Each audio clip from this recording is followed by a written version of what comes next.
TV নিউজে আপনাদের সকলকে স্বাগত। প্রথমেই চোখ রাখবো নিউজ হেডলাইন্সে। এবার আসছে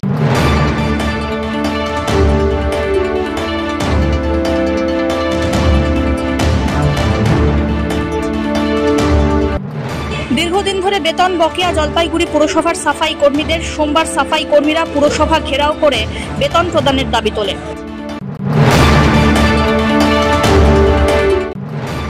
ফাইলেরিয়ার ওষুধ খাও কর্মসূচি শুরু করলেন জলপাইগুড়ি জেলা প্রশাসন এবং স্বাস্থ্য দপ্তরের আধিকারিকরা। সোমবার থেকে শুরু হলো ফাইলেরিয়ার ওষুধ সেবন কর্মসূচি।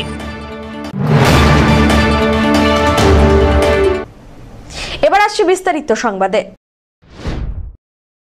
দীর্ঘদিন ধরে বেতন বকেয়া জলপাইগুড়ি পুরসভার সাফাই কর্মীদের সোমবার সাফাই কর্মীরা একজোট হয়ে পুরসভা ঘেরাও করে বেতন বৃদ্ধি এবং বকেয়া বেতন প্রদানের দাবি তোলেন। ঘটনাকে কেন্দ্র করে সাময়িক সময়ের জন্য ছড়ায় উত্তেজনা। কোতোয়ালি থানার পুলিশের উপস্থিতিতে স্বাভাবিক হয় পরিবেশ। এরপরে পুর কর্তৃপক্ষ সাফাই কর্মীদের প্রতিনিধিদের সঙ্গে দাবি দাওয়া নিয়ে আলোচনায় বসলেন। পুরসভার দাবি আলোচনার মাধ্যমে সমস্যার সমাধান করা হয়। জলপাইগুড়ি পুরসভার মোট 25টি ওয়ার্ডে কয়েকশো সাফাই কর্মী কাজ করেন। তাঁদের বেতন প্রায় 4000 টাকা। এদিন জলপাইগুড়ি সাফাই কর্মী একতা মঞ্চের তরফ থেকে শহরে মিছিল করে পুরসভায় হাজির হন। পুলিশের বাধা টপকে পুরসভার ভিতরে প্রবেশ করে বিক্ষোভে সামিল হন আন্দোলনকারীরা। এরপরেই সাফাই কর্মীদের প্রতিনিধিরা পুর কর্তৃপক্ষের সঙ্গে আলোচনায় বসেন। তারপরে পুর সাফাই কর্মী প্রতাপ রাউত কি বললেন শুনে নিন। আমাদের দীর্ঘদিনের দাবি ছিল মায়না বানানোর জন্য। এই নিয়ে আজকে নিয়ে 6 দফা বসেছি। 6 দফার বসার পরে উনি আশ্বাস দিয়েছেন, আমার একটা প্রতিশ্রুতি দিয়েছেন যে মায়না বৃদ্ধির একটা প্রতিশ্রুতি দিয়েছেন। যাদের মানে 3900 টাকা আছে তাদের 4500 টাকা করা হবে।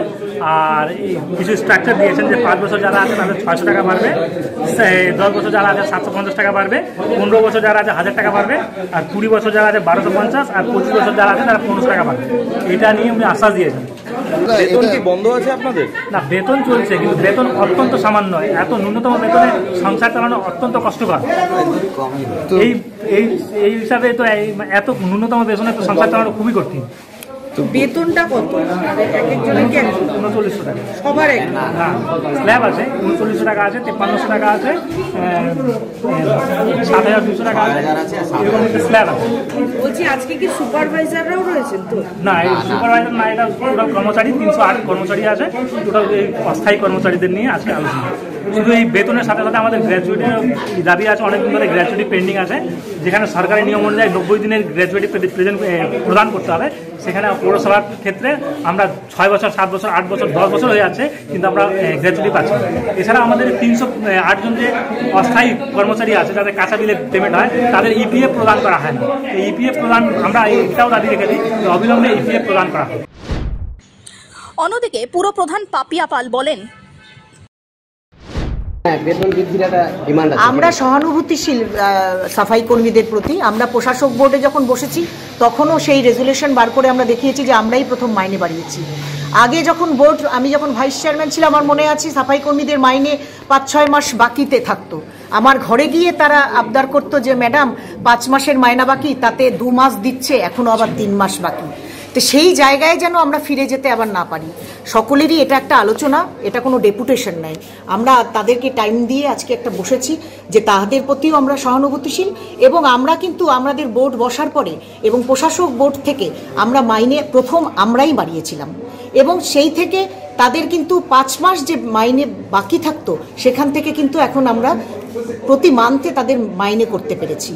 আজকে এখনও মিটিংটা শেষ হয়নি, শেষের মুখে একটা আলোচনা হচ্ছে, এবং আমরা আশা রাখি যে দুজনের সহযোগিতায় এবং আমরা একটা সিদ্ধান্তে উপস্থিত হতে পারবো। আমরা মানবিক, তাদের যদি একটা মাইনে বাড়ানোর দাবি থাকে আমরা সেদিকেও না হয় হাঁটবো, কিন্তু আমাদের এটাও মাথায় রাখতে হবে এবং সাফাই কর্মীদের মনে রাখতে হবে যে প্রতিষ্ঠানকে টিকিয়ে রাখতে হবে, সেই দায়িত্ব কিন্তু তাদের।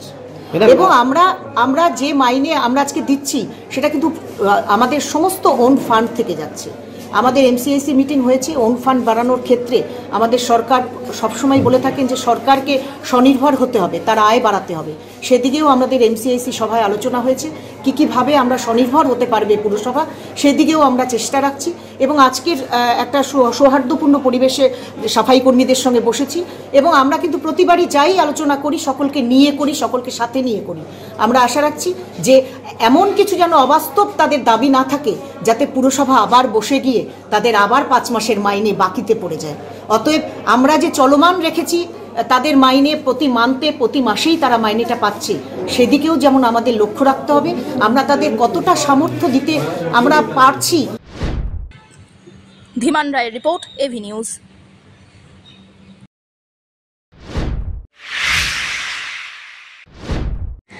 ফাইলেরিয়ার ওষুধ খেয়ে কর্মসূচি শুরু করলেন জলপাইগুড়ি জেলা প্রশাসন এবং স্বাস্থ্য দপ্তরের আধিকারিকরা। সোমবার থেকে জলপাইগুড়ি জেলা জুড়ে শুরু হলো ফাইলেরিয়ার ওষুধ সেবন কর্মসূচি।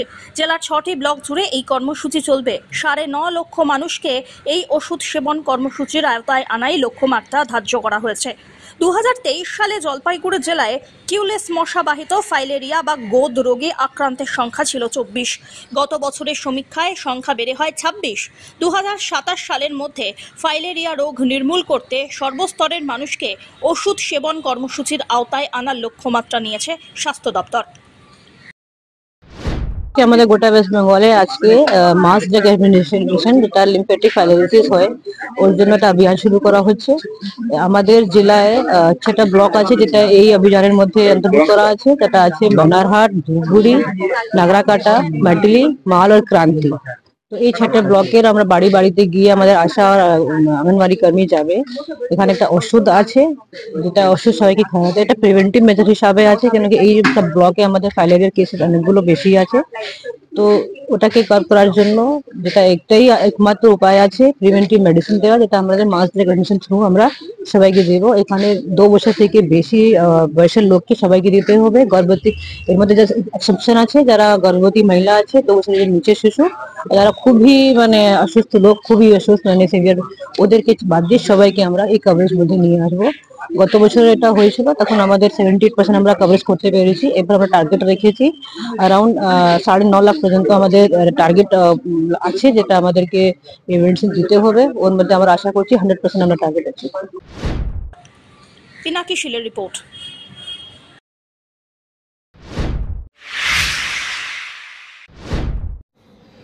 দুই ছেলের বিবাদ জের, ছোট ছেলের হাতে প্রাণ খোয়ালেন মা। ময়নাগুড়ি থানার অন্তর্গত দোমোহনী এলাকায় মর্মান্তিক সেই খুনের ঘটনায় সোমবার পুনর্নির্মাণ করল পুলিশ। রবিবার দুপুরে দা দিয়ে মাকে কুপিয়ে খুন করে ছোট ছেলে বাপি রায়। বাধা দিতে গিয়ে আহত হন দাদা দিলীপ রায়। ঘটনাস্থল থেকেই অভিযুক্তকে গ্রেফতার করে পুলিশ। এদিন ফরেন্সিক টিমের পাশাপাশি ঘটনার পুনর্নির্মাণের জন্য ধৃত বাপি রায়কে ঘটনাস্থলে নিয়ে যায় পুলিশ। ঘটনাস্থল থেকে খুনে ব্যবহৃত দা উদ্ধার করে প্রশাসন। একাধিক নমুনাও সংগ্রহ করা হয়। পরে ধৃতকে জলপাইগুড়ি আদালতে হাজির করে 5 দিনের রিমান্ড নেয় পুলিশ। বললাম এখানে কারা এসছে আজকে যে বাড়িতে কালকে মার্ডার হয়েছে? পুনর্নির্মাণ হচ্ছে, ফরেনসিক টিম আসছে আজকে, ওরা তদন্ত করে দেখতেছে কিভাবে খুনটা হয়েছে, টোটালটা আবার নতুন করে ওরা দেখতেছে। বললাম এখানে কি আসামিকে নিয়ে আসছে? আসামিকে নিয়ে আসছে। আসামিকে নিয়ে আসছে। আসামি কালকে ময়নাগুড়ি থানা পুলিশ অ্যারেস্ট করছিল।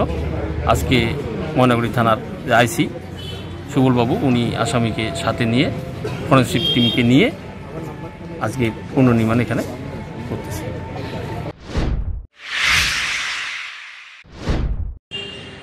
ভরা বসন্তে ডেঙ্গুর ভয়। মরশুমের শুরুতেই জলপাইগুড়ি শহরে আক্রান্ত এক। পরিস্থিতির মোকাবিলায় সচেতনতায় জোর। জলপাইগুড়ি শহরে প্রচার কর্মসূচি শুরু করল স্বাস্থ্য দপ্তর। পাড়ায় পাড়ায় শুরু হয়েছে মশাবাহিত রোগ নিয়ন্ত্রণে সচেতনতা অভিযান।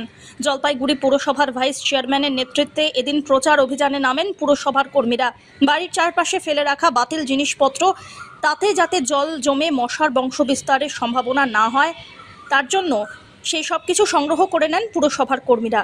আগামী 7 তারিখ পর্যন্ত পাড়ায় পাড়ায় চলবে এই অভিযান। দেখুন, একটা রাজ্য সরকারের নির্দেশিকা আছে এবং সেই নির্দেশিকাকে পালন করতে এই যে ডেঙ্গুর অন্যতম, যেমন পরিষ্কার জল থেকে এডিস মশকিটো হয়, আবার এই জলগুলো পরিষ্কার জল জমে থাকে যেগুলো স্ক্র্যাপে, যেমন লোহা, লক্কর, প্লাস্টিকের স্ক্র্যাপ বা আপনি টায়ার বলুন, এইসব থাকে। এই স্ক্র্যাপ কালেকশনের জন্য রাজ্য সরকারের যে নির্দেশিকা এসছে যে ফেব্রুয়ারি 24 তারিখ থেকে একদম মার্চের 7 অবধি, আবার আপনার মার্চের 24 তারিখ থেকে এপ্রিলের 7, আবার তারপরে এপ্রিলের 24 তারিখ থেকে মে মাসের 7 তারিখ অবধি এই ডেঙ্গুকে যাতে আটকানো যায়, প্রিভেনশন, এটা হচ্ছে প্রিভেনশন প্রসিডিওর। কারণ ইংরেজিতে একটা কথা আছে, prevention is better then cure. তাই এখানে এই স্ক্র্যাপগুলো কালেকশনের জন্য আজকে আমরা বাড়ি বাড়ি যাচ্ছি, সঙ্গে নির্মল সাথী, নির্মল বন্ধুরা রয়েছে, এবং স্ক্র্যাপ আমাদের কালেক্ট করতে হবে এবং সেখানে আমরা তারপর একটা জায়গায় সেটাকে স্টোর করবো, তারপরে তার পরবর্তী পদ্ধতি পৌরসভা ঠিক করবো। কিন্তু এই বাড়িতে যে স্ক্র্যাপগুলো পড়ে থাকে এগুলোকে অবিলম্বে আমাদের সরানো প্রয়োজন। হ্যাঁ, 4 নম্বর ওয়ার্ডে এটা লিন পিরিয়ড, দেখুন এই সময় হওয়ার কথা না, কিন্তু তার সাথে 4 নম্বর ওয়ার্ডে একজন সংক্রমিত হয়েছেন ডেঙ্গুতে, যদিও তিনি তার ডিসেম্বর মাসের শেষ লগ্নে জানুয়ারি প্রথম দিকে হায়দ্রাবাদে ছিল, তাই ট্র্যাভেল হিস্ট্রি একটা আছে, কিন্তু তার ফলেও কিন্তু এই বলে তার বসে থাকা যাবে না। ট্র্যাভেল হিস্ট্রি আছে, কোথা থেকে সংক্রমণ হলো সেটাকে মাথায় না রেখে আমরা তার থেকে সেই জায়গাটাকে আমরা পরিষ্কার পরিচ্ছন্ন রাখছি এবং শহরটাকে পরিষ্কার পরিচ্ছন্ন রাখবো। কারণ গতবার কিন্তু আমরা ডেঙ্গুকে অত্যন্ত কঠোর হাতে জলপাইগুড়ি পৌরসভা মোকাবিলা করেছে এবং তার আগেও করেছে। যখন একটা আউটব্রেক হয়েছিল, আপনারা জানেন ওদলাবাড়ির মতো জায়গায় শিলিগুড়ি মিউনিসিপ্যাল কর্পোরেশনে যে অত বড় আউটব্রেক, সেখানেও কিন্তু জলপাইগুড়ি সুরক্ষিত থেকে। পিনাকি শিলের রিপোর্ট।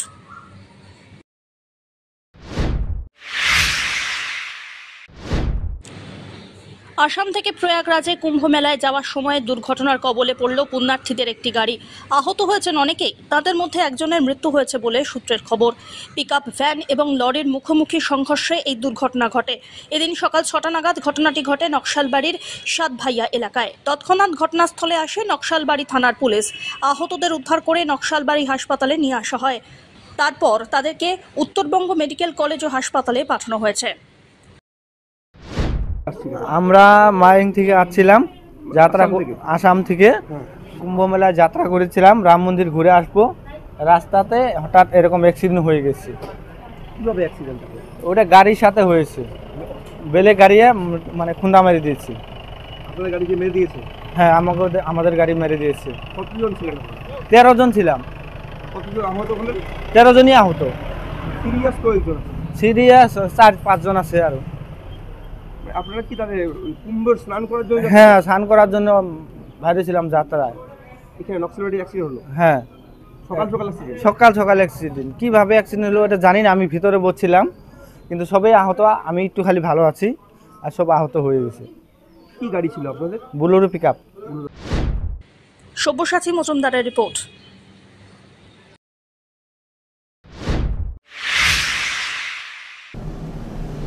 নিয়ে নিচ্ছে ছোট্ট একটি বিরতি, ফিরে আসছি বিরতির পর, সঙ্গে থাকুন।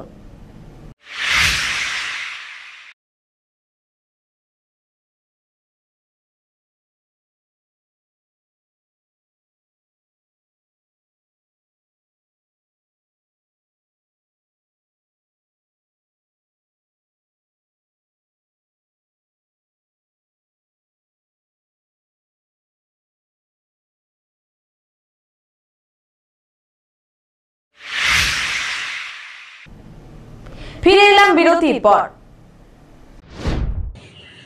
মোবাইল চুরির চেষ্টা, প্রত্যক্ষদর্শীদের সহযোগিতায় মোবাইল ছেড়ে পালালো দুষ্কৃতী। সোমবার ভর দুপুরে ঘটনাটি ঘটে জলপাইগুড়ি শহরের দিনবাজার সংলগ্ন জেলখানা মোড়ে।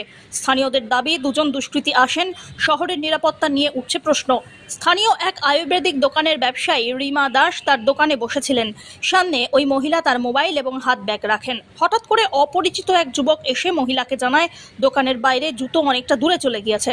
যুবকের কথা শুনে মহিলা জুতো নিতে বাইরে বের হওয়ার প্রস্তুতি নেন। সেই সময় দোকানে রাখা মোবাইল নিয়ে চম্পট দেয় ওই দুষ্কৃতী। ঘটনাকে কেন্দ্র করে ব্যাপক চাঞ্চল্য ছড়িয়েছে ব্যবসায়ী মহলে।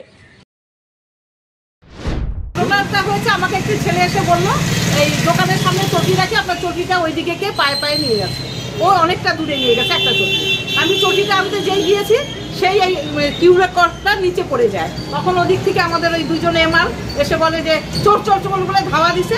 আমার এখানে মোবাইলটা ছিল, মোবাইলটা নিয়ে গেছে।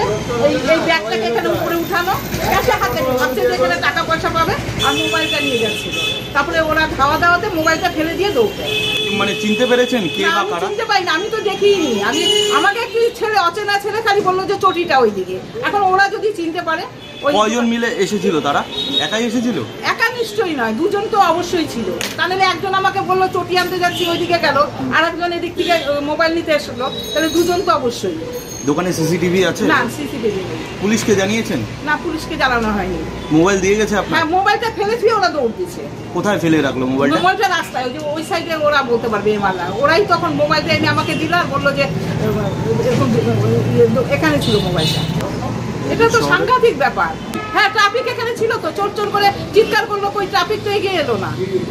এখানে তো পুলিশ ছিল, ট্রাফিক ছিল তো, চোর চোর করে এরা ধাওয়া দিল, কিন্তু ট্রাফিক কিন্তু আগায়নি না, আর কিছু নিতে পারিনি। শুধু মোবাইলটাই নিয়েছিল। হয়তো ক্যাশ নেওয়ারও ইচ্ছে ছিল, ভাবছে যে এই ব্যাগে ক্যাশ থাকে, হয়তো কেয়ার করেছিল। অনেক সময় এখান থেকে পার্স বাই করি, তো ক্যাশ খোলেনি, ক্যাশ বক্স খোলেনি। থানায় জানাবেন, অভিযোগ করবেন? অভিযোগ করলে তো ভালো হয়, তা নাহলে এরা তো বেড়ে যাবে দিন দিন। এইখানটাই আরতি মেডিকেলে এই মোবাইল নিয়ে চোরে দৌড় মারছিল। আমি চোর তাড়াচ্ছে এই অবস্থায় আমি দেখতে পাই, ততক্ষণ অনেক দূর চলে গেছে, কিন্তু ধরতে পারিনি। কজন ছিল তারা? একজনকেই দেখছি, আর আমাদের এখানে ওষুধ দোকানে স্টাফ ওরা তাড়া করছিল। এবার ওরা খুব সম্ভব হসপিটাল পাড়া বা ব্রিজের করে এই দিককার যে রিমা বৌদির দোকান থেকে মোবাইল নিয়ে পালাচ্ছে। এবার তারা খেলে মোবাইলটা দেখে, মোবাইলটা দোকানেই রেখে পালিয়ে গেছে? মোবাইলটা দোকানের মধ্যে ফেলে পালিয়ে গেছে। এবার তাড়া করলো, কিন্তু অনেক দূর যাওয়ার পরে আমি দোকানের ভিতরে ছিলাম, দেখলাম যেন ওরা তাড়া করছে, ততক্ষণে চলে গেছে। কিন্তু সাইডে যত টোটোওয়ালা ছিল, ট্রাফিক পুলিশ ছিল, কেউই কোনো হেল্প করলো না। বিষয়টা এরা তো কোনো রকম পদক্ষেপ নিল না, এরা তো শুধু গাড়ি ধরাই ব্যস্ত। পুলিশের যে আপনার সিভিক ভলেন্টিয়ারটা এদিক থেকে থাকেন, কিন্তু সেই হিসেবে এরা যদি একটু হেল্প করতো, চারিদিকে লক্ষ্য দিত, তাহলে দোকানদারগুলো একটু নিরাপদে দোকানদারি করতে পারত। ধীমান রায় রিপোর্ট।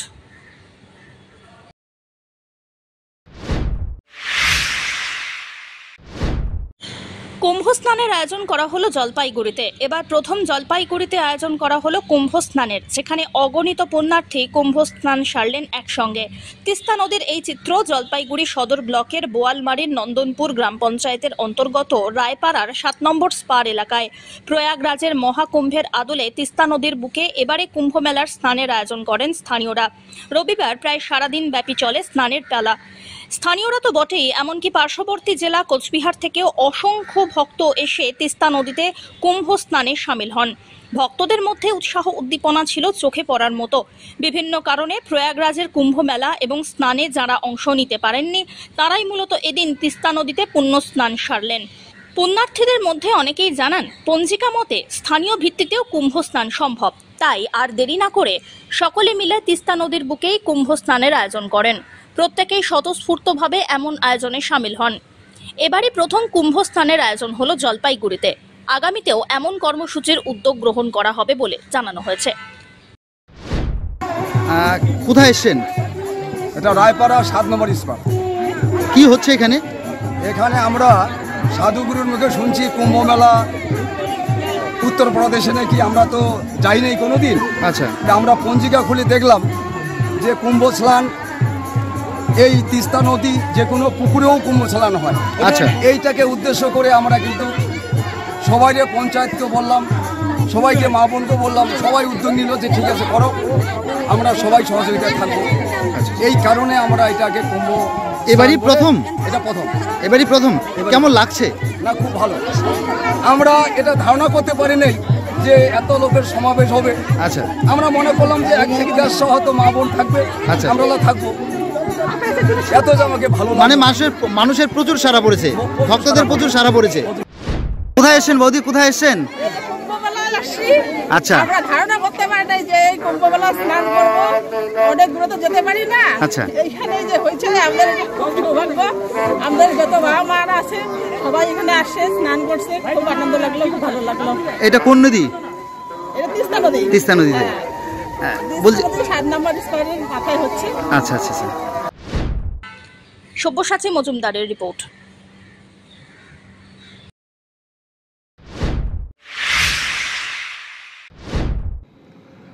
আগামী 26 ফেব্রুয়ারি শিবরাত্রি। আর তার আগেই সেজে উঠেছে জলপাইগুড়ির বাহাদুর গ্রাম পঞ্চায়েতের ভূষাপাড়া বিনিয়াপাড়া 48 ফুটের বিশাল আকার শিব মূর্তি। জোর কদমে প্রস্তুতি চলছে, পাশাপাশি রং করার কাজও চলছে। উল্লেখ্য, শিব চতুর্দশী উপলক্ষে এই শিব মূর্তির পুজো অর্চনার পাশাপাশি শিবরাত্রি উপলক্ষে মেলা চলবে 5 দিন ব্যাপী। 2রা মার্চ পর্যন্ত চলবে মেলা। শিব চতুর্দশীর পুজোকে কেন্দ্র করে ইতিমধ্যেই এলাকার মানুষের ব্যস্ততা এখন তুঙ্গে। মন্দির কমিটির সম্পাদক প্রদীপ রায় জানিয়েছেন, এবছর 5 দিন ব্যাপী মেলা চলবে। শিব চতুর্দশীর দিন সকালে মন্দির প্রাঙ্গণ থেকে শোভাযাত্রা শুরু করে পাঙ্গা নদী থেকে জল বরণ করে আনা হবে। এছাড়াও শিব মূর্তির পাশে যে শিবলিঙ্গ ও মন্দির রয়েছে সেখানেই চলবে পুজো পাঠ। আমাদের এই মন্দির 3 বছর আমরা পূজা করতে চলেছি।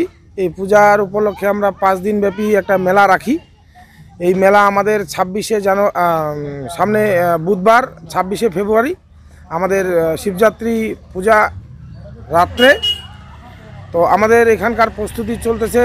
সামনে যে বুধবার আসতেছে সকালবেলা আমাদের মোটামুটি আমাদের একটা জল বরণের র্যালি হয়। মন্দির প্রাঙ্গণ থেকে আমাদের সামনে পাঙ্গা ব্রিজ রয়েছে, সেই পাঙ্গা ব্রিজে মোটামুটি কয়েক হাজার মা বোনরা যাবে জল বরণ করতে। এইভাবে আমরা কমিটি একটা সিদ্ধান্ত নিছি মেলাটাকে করার জন্য।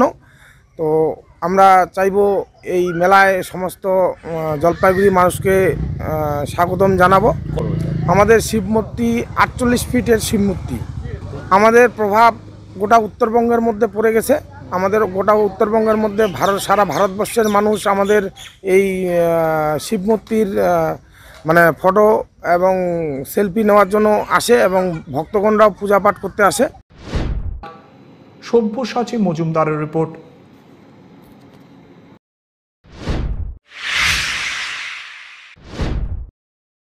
দিবারাত্রি মিনি ফুটবল টুর্নামেন্টের আয়োজন হলো জলপাইগুড়ির রাজবাড়ি পাড়ায়।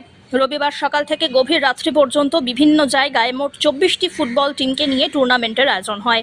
খেলোয়াড়দের উৎসাহ বাড়াতে শহরের রাজবাড়ি পাড়া স্পোর্টিং অ্যান্ড কালচারাল ক্লাবের পরিচালনায় দিবারাত্রি টুর্নামেন্ট হলো স্থানীয় ময়দানে। টুর্নামেন্টকে কেন্দ্র করে যুবকদের উৎসাহ ছিল চোখে পড়ার মতো। উদ্যোক্তাদের দাবি, প্রায় 2 লক্ষ টাকা খরচা করে টুর্নামেন্টের আয়োজন হয়।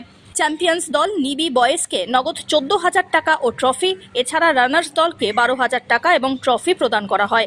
পাশাপাশি প্রত্যেক ম্যাচে man of the match, man of the tournament, best defender, final man of the match, বিশেষ পুরস্কার হিসাবে মোস্ট অ্যামেজিং প্লেয়ার হিসাবে খেলোয়াড়দের পুরস্কৃত করা হয়েছে। এমনটাই জানিয়েছেন উদ্যোক্তা শুভময় ধর। আমাদের এটা বটতলার টুর্নামেন্ট, এটা হচ্ছে এবার নিয়ে 6ষ্ঠতম হলো আর কি।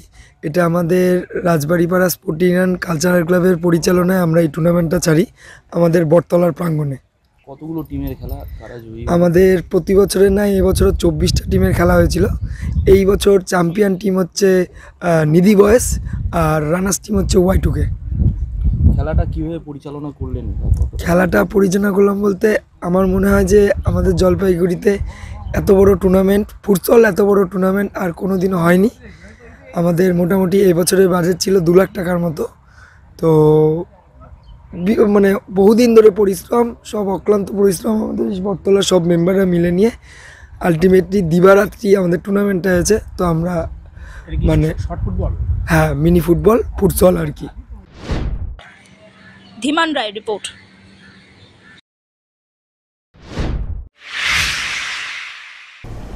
শেষ করবার আগে নিউজ হেডলাইন্স আরো একবার।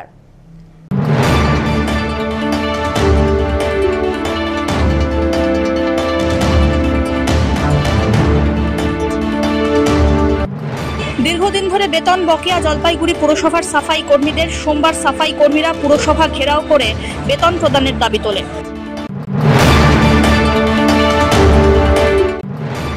ফাইলেরিয়ার ওষুধ খাও কর্মসূচি শুরু করলেন জলপাইগুড়ি জেলা প্রশাসন এবং স্বাস্থ্য দপ্তরের আধিকারিকরা। সোমবার থেকে শুরু হলো ফাইলেরিয়ার ওষুধ সেবন কর্মসূচি।